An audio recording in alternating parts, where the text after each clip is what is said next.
The Enduring Legacy of Sun Tzu, a case study, the Battle of Chancellorsville. Brother against brother.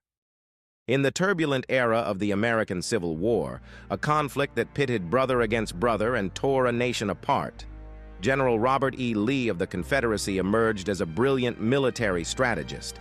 His tactics were so effective that they would have impressed even Sun Tzu, the ancient Chinese military strategist and author of The Art of War, a renowned text that emphasizes principles such as deception, maneuvering, and understanding one's enemy.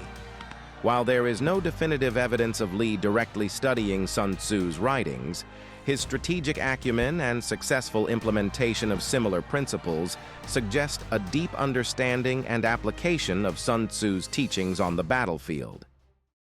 Deception. In the spring of 1863, the Battle of Chancellorsville unfolded as a pivotal moment in the American Civil War. Union General Joseph Hooker, leading a formidable force, launched a head-on assault against General Lee's outnumbered Army of Northern Virginia. Lee, renowned for his resourcefulness and tactical acumen, faced a daunting challenge. Yet, undeterred, he devised a daring plan inspired by Sun Tzu's principles on deception. Lee's strategy was as audacious as it was effective.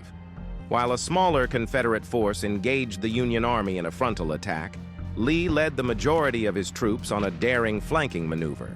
Sneaking around the Union flank, they caught the enemy by surprise, throwing them into disarray. This bold tactic, reminiscent of Sun Tzu's teachings, proved decisive in securing a stunning victory for the Confederates at Chancellorsville. The battle was not merely a contest of numbers, but a testament to Lee's strategic genius. By splitting his forces and employing surprise tactics, Lee outmaneuvered a larger and better-equipped enemy. The Battle of Chancellorsville stands as a testament to Lee's brilliance as a military leader and his ability to achieve victory against seemingly insurmountable odds. The high ground. General Robert E. Lee's strategic brilliance was on full display at the Battle of Chancellorsville, where his tactical decisions proved decisive in securing victory for the Confederate Army. Lee recognized the importance of high ground, positioning his troops advantageously to maximize their firepower and visibility. Lee's ability to choose advantageous battlefield positions was a key factor in his success. By forcing the Union Army into a disadvantageous position and capitalizing on their struggles to adapt, Lee inflicted heavy losses on his opponents. The Union forces, outmaneuvered and outmatched, were ultimately forced to retreat across the Rappahannock River to safety. General Lee's victory at Chancellorsville was not simply a result of superior numbers or weaponry, but of his mastery of deception, terrain, and strategic thinking. His willingness to take risks and his keen ability to anticipate his opponent's movements set him apart as a military leader. The Battle of Chancellorsville stands as a testament to Lee's tactical acumen and his ability to secure victory against formidable odds.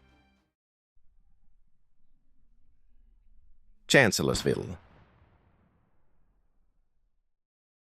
General Robert E. Lee's victory at Chancellorsville marked a pivotal moment in the American Civil War, yet it was not without its tragedies and complexities.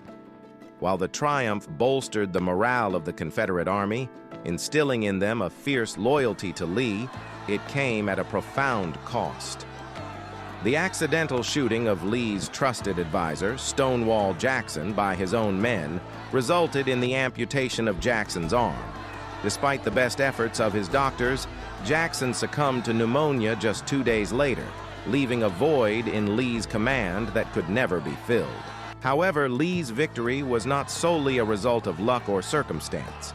His mastery of military strategy, deeply influenced by his study of Sun Tzu, played a critical role. Lee's ability to deceive and outmaneuver his opponents was on full display at Chancellorsville, where he skillfully exploited the terrain to defeat General Hooker's larger Union force.